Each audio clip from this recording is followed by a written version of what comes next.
Hello everyone, Kent.Bressler here. I want to welcome you to Kent's Kidney Stories. During our time together over these podcasts, I'd like to discuss kidney disease. I'd like to tell you about my journey as a transplant patient, but also talk about dialysis, kidney donation, and just about anything else that might be of interest. Kent's Kidney Stories, a podcast endorsed and sponsored by kidneysolutions.org.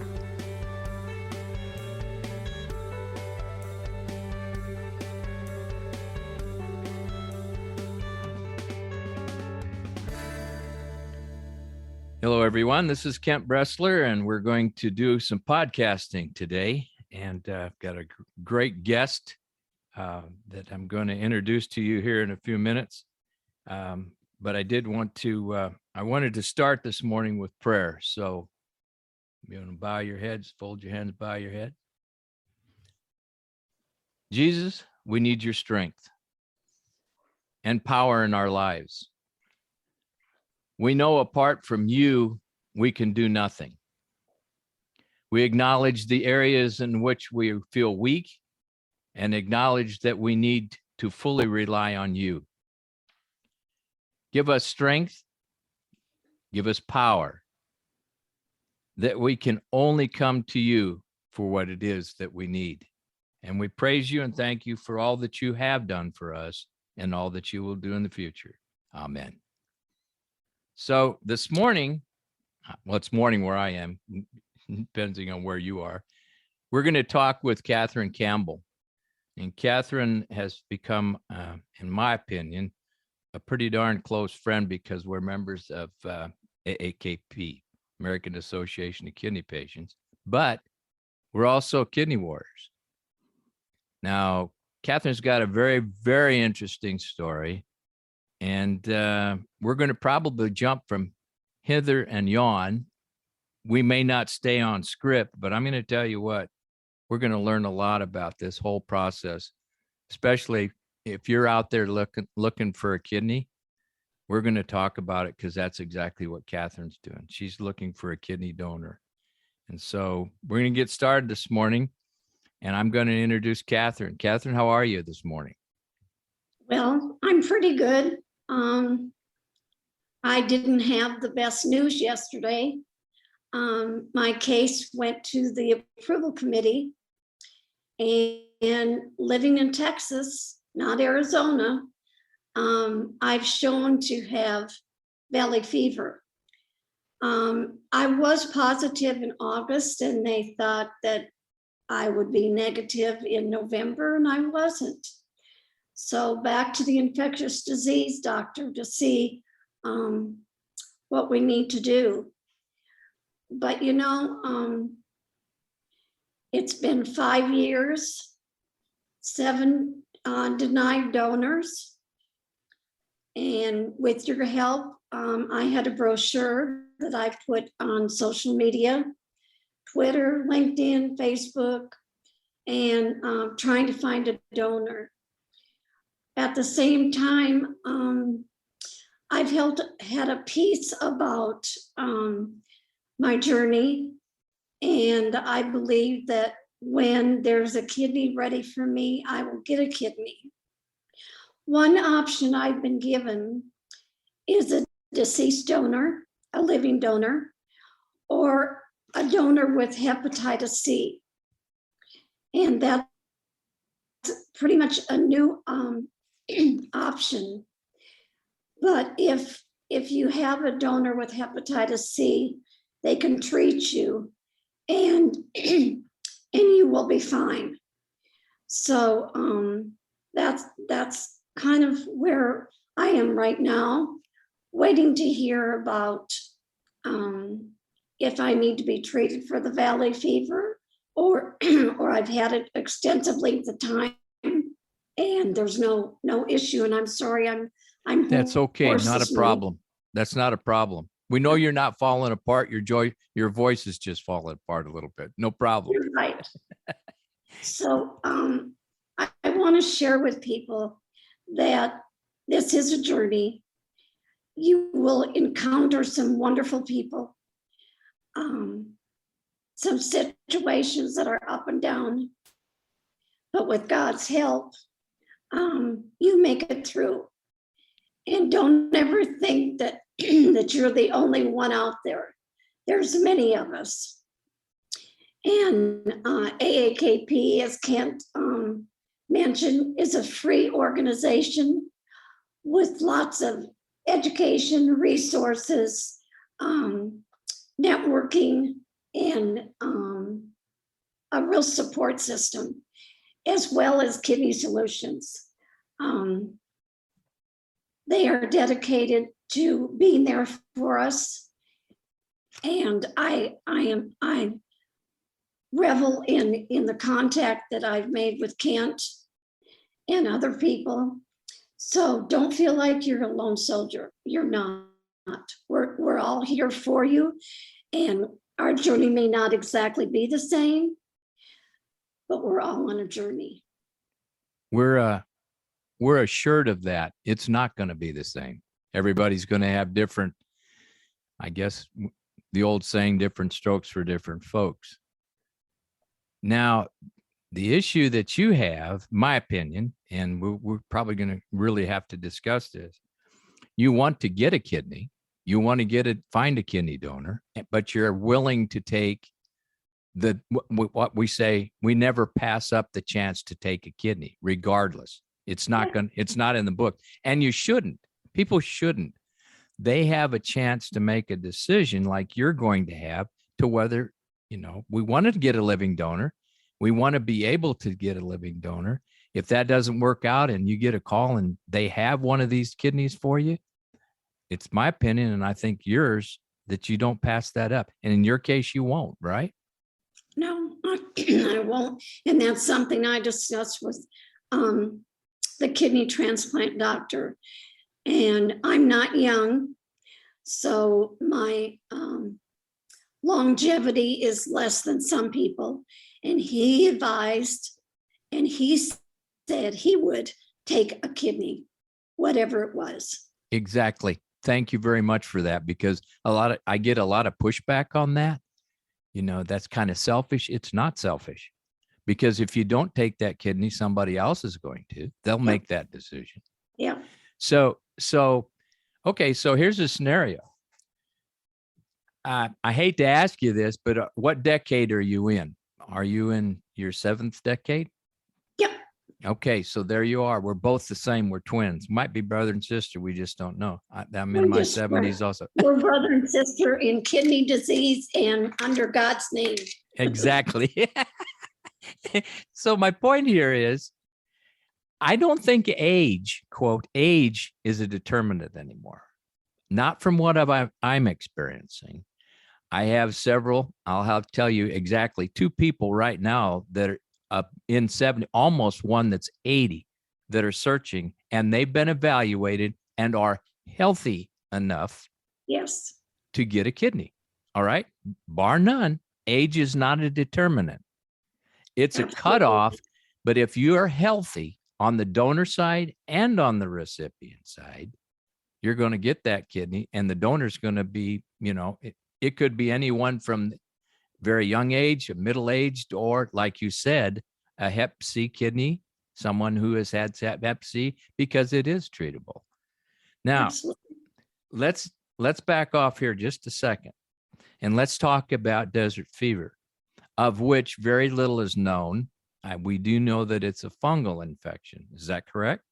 Yes. All right. And in your journey, that's what you found out. Now you're ready. You have a potential donor who's testing. Is that correct? Yes. All right. And it looks pretty much like she or he or whoever it is it may be ready to go. Could be a match. Correct?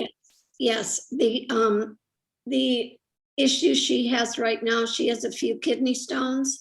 So she's having to consult with a specialist. Okay.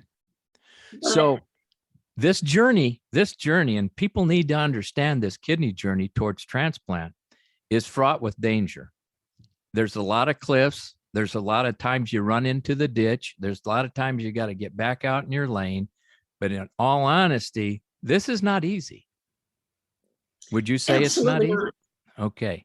You know, just like I was expecting the call yesterday, and I've passed every specialist, including pulmonologist, and infectious disease. Cardiologist. Oh, yeah. Yeah. Everything. And, Yeah. and so I was so surprised when they said that they had to go back to infectious disease doctor because I was still positive for valley fever. How I got it in Texas, I don't know. Your husband also has it. Yes, he did have it, but at the time he was traveling to and from Arizona, which is hot spot. Okay. In West Texas is a hot spot, but I'm not in West Texas. So who knows? Yes. So the point is you've got all of your ducks in order. Matter of fact, they're parading right across the street right now. You're ready for transplant.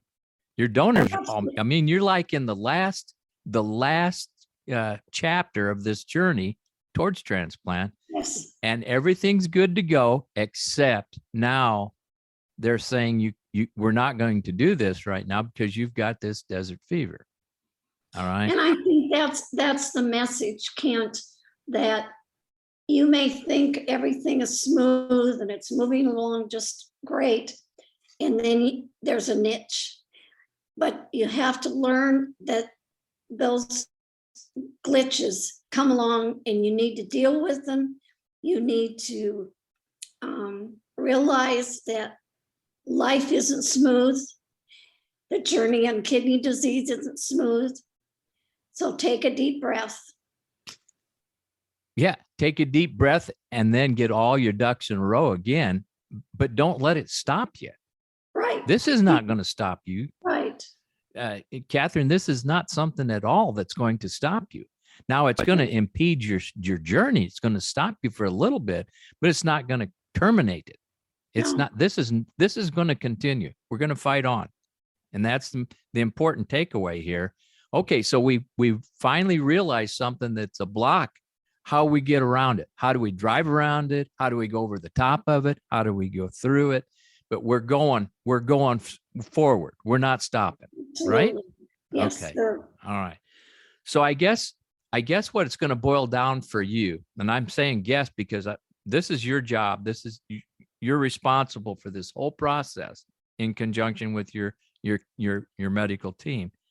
You're going to have to make a decision whether or not you're going to do the treatment to clear this in order to get a transplant. And then the question is, if you do the treatment, will it almost guarantee you that you will be able to be transplanted? Will the treatment actually make this go away? There are a lot of things here now, and that's why they want to get you to the infection control doc to talk to them, right?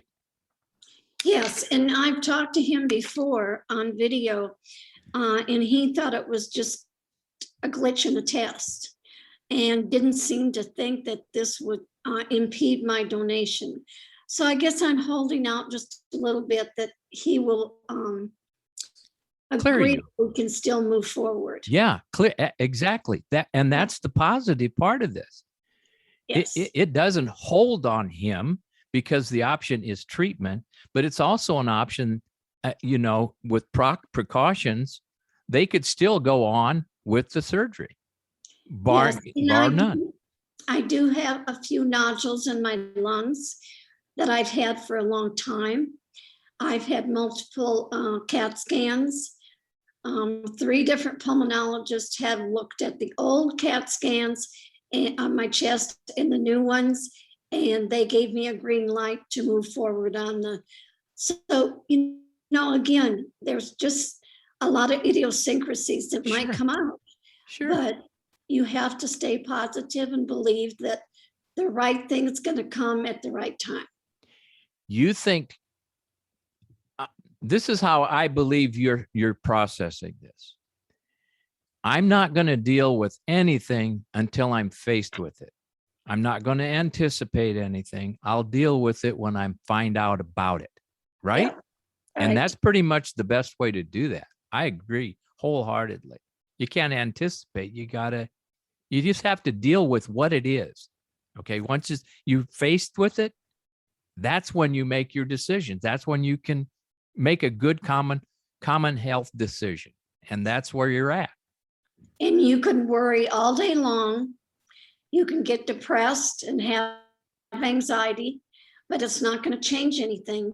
So for me, I use my faith to live for today, not worry about yesterday, not worry about tomorrow, and just believe what's coming is best for me. I couldn't agree more.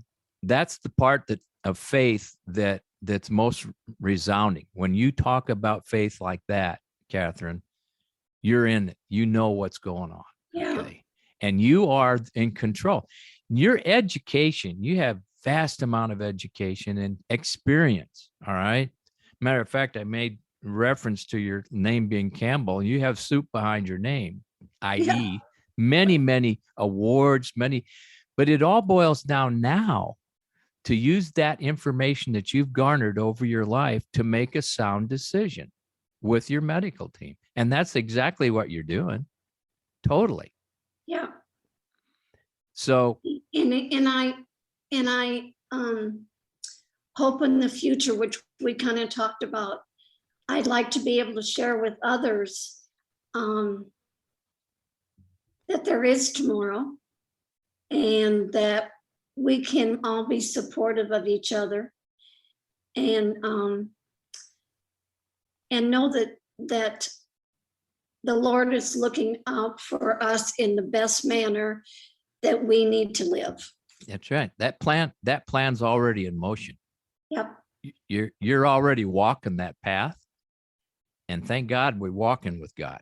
All right. So that's the most important thing. But you know what, Kent? I wasn't there 3-4 years ago. Mm-mm. It took me time to sit back and understand where I was going to go, and that I didn't have to think about it's going to happen tomorrow, because it didn't, and it wasn't going to. That's correct. It's on his time, right? Yeah. I mean, all these cliches, but the important thing is you're on the right path. You really are. And I want you to realize that through all your education, through all your faith, you need to have someone tell you, and I'm here to tell you that you're on the right path. Thank you. You know it. You know it.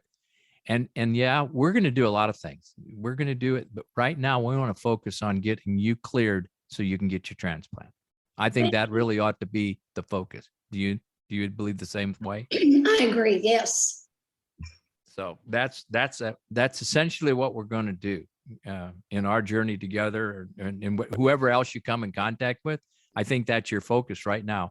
And we're not going to wait. Remember, a lot of people say, well, let's just wait and see what happens. You can't afford to wait when you have kidney disease. Waiting is not in your vocabulary. No. So we're going to have to push the envelope. And that means, okay, so you're saying I need to see this epidemiologist or infection control person again. When's that going to happen? All right. Hopefully, the coordinator said, hopefully she would get an answer this week. Excellent. Yeah. Don't let the holidays get in your way. We're not letting anything get in our way. We need a date. Okay. Absolutely. And your loving arms going around that coordinator, that coordinator is your best bet. You've been communicating with them, and you embrace them, they'll embrace you. Absolutely. And so, and I realize, when she doesn't call me as fast as I think maybe she should, I'm not the only patient. Oh, absolutely. She's got a whole table full. And so I try to be understanding, and I've told her that. She told me she has to triage calls. I understand. Yep. We just need to focus on the fact that we're cordial, we're loving, and that we realize, like you said, what they're faced with. But this is your life, and a constant quiet, unassuming, reply to her or request is, how soon do you think we will get a date? Not Yeah. when are we going to get it, or just that constant little nudge and that constant hug on those folks gives them a feeling that they're worth what they're doing. They love what they're doing. And a person who is sick like we are, and I have to say the word sick because I believe that. I have kidney disease, and you're fighting it really hard right now. Yeah. But I can tell you what, they realize, and sometimes they forget how sick we are and how important it is in our life. So we have to remind them gently. She understands that I've been offered to go on dialysis, and I've not accepted that route right now. So I really work on my diet and rest and everything, because preemptive transplant, you're not on a wait list like you would be if you were on dialysis. So Right. I really work hard at maintaining my stability and health. You're wise in doing that. And I will caution you at one point in time that we don't want to get you to where, and we've had this discussion before. Yes, we don't have. want to get you so sick that you can't have your transplant. Right. But again, that's you. You're the decision maker here in conjunction with your nephrologist and your transplant program.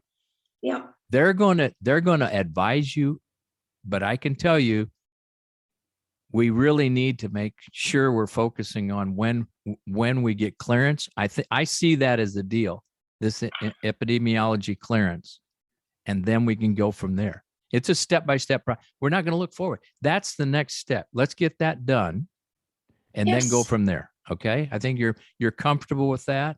And I believe that's what saves you mentally and emotionally. And I think that helps my health and my emotions, because stress really can kill your body. So I really don't get stressed. Do I get anxious to want to know what's going on? Sure. But do I stress? No. Yeah. If you're going to lay around and think about it all the time, and that's all you think, if it all consumes all of you, you've got no energy to actually do what you need to do. That's right. So, I mean, you're still active. I mean, mentally, emotionally, you walk, you do all the things that you need to do. You watch what you're eating. And so we're going to just get this clearance, and then we're going to go on. And if we don't, then we'll deal with it. We're not going to think about both sides. If clearance comes or treatment comes, then we'll make a decision. If that's what's going to be offered to you, then you can make that decision. Agree. All right. And you're going to do that in consultation with your medical group. And you're welcome at any time to come in, to Kidney Solutions. You're welcome. You're part of our family. There are plenty of people here that can talk, the support group. And like we're going to do you and I are going to do some things just to make you comfortable. All right. All righty. And all those friends that we have at AAKP. All right. Let me just talk about that just for a second. All of those friends that we have at AAKP are in your corner. They've got you circled and they've got you surrounded, and they're going to lift you up. And being on the board of directors is just one part of it. But being a member of the Kidney Society, being in the kidney space offers you the opportunity to get lots of help, emotional help, spiritual help, and medical help.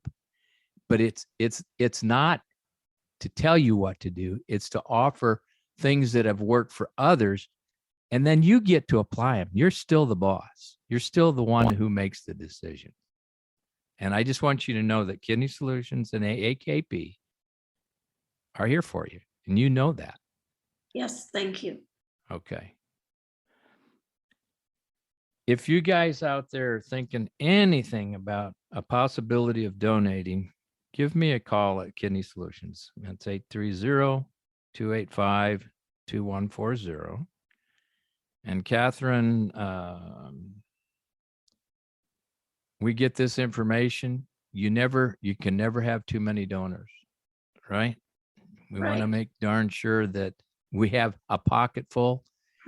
We can rely on one, that's great. But if we get to the end of the story and that doesn't work out, then we got to start all. Might as well look for as many, because they can already also be steered to help others. So it's not a lost cause. Yes, right. Okay. All right. Tell me, what else can we talk about that's on your mind right now? Because I think people get the point where we're going with you. So tell me, what is there anything in your heart? Yes, I have a real passion to try to help other kidney patients. Whether I get a donor right now or not, there's other people out there that I believe are hurting and need our love and support, and know that someone really cares about them. So I want to move forward and see what else I can do to help other kidney patients. Well said. I think we're going to leave on that note. I'm going to tell you, you're going to be back more than once or twice. I can guarantee it. Not only here, but on the Clubhouse group I've got. So yeah, I'm glad I got you along for the ride. You're special. I'm glad too. Yep. You're special, like everybody's special, but I want you to know that we're here for you. Okay, folks, listen, this is a tough time for Catherine. It's a tough time for everybody out there. But do we know that through our faith and through just the mentorship that we get in the kidney space, with that, all the kidney organizations out there, all the people that are doing podcasts and all the people that are doing interviews, there's one thing you have to remember, that you are the one that's in charge. All right. You don't have to do anything that you do not want to do. But if you're going to refuse something, make sure that it's on good grounds. Use your transplant program, use your nephrology program. If you're on dialysis, make sure you're working with your social worker, and just make sure that you're getting all the information that you need.